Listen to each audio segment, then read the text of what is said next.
Oh, I just finished. Wow, that was a rough lesson that I had today with my tutor on Preply. It's rough because I've been getting a bit comfortable with the homework assignment. So we've been doing this thing where I will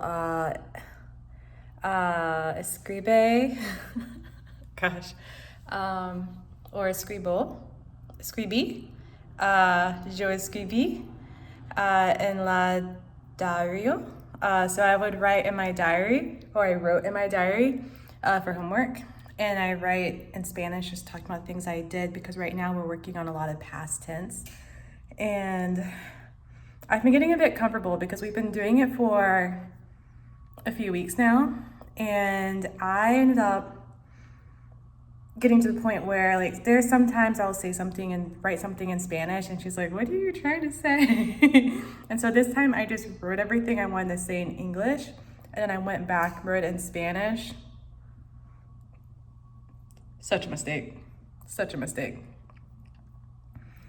Because I started using, or just making, all these complex sentences, and I was starting to get into things that she says are super advanced. For example, one of the things she says is super advanced, and that she explained to me today, but she was like, I'll explain to you today, but we aren't gonna start diving into this for a while, but we will later.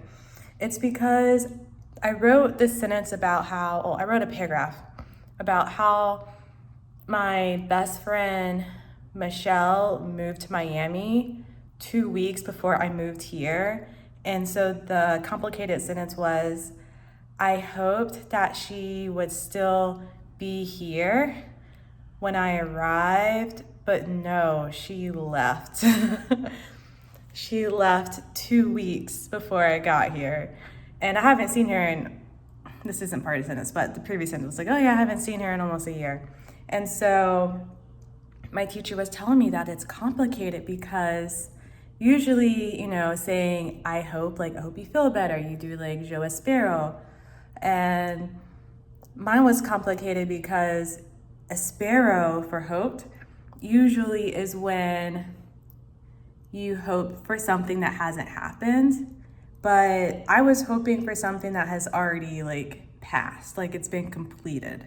And so apparently that's a whole nother way to conjugate words, which I didn't even know. Like, I've taken about 3 years of Spanish in college.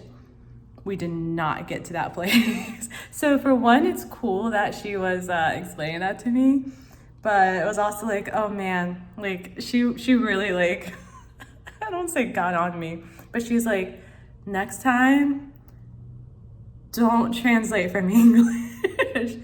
Take what you already know and just speak from Spanish first. Don't translate and go back. So I was like, oh gosh, that's something I have to do differently. And I thought what I was doing was like, oh, this will help me because I'll figure out my style. Hang on, I'm holding this weird. I'll figure out my style, my voice in Spanish, but apparently that's not the way to do it. And I'd say probably mostly because I'm not that advanced. I'm still like A1, almost like trying to get into A2. So that was a cool learning today. All right, I'll see you guys in the next video.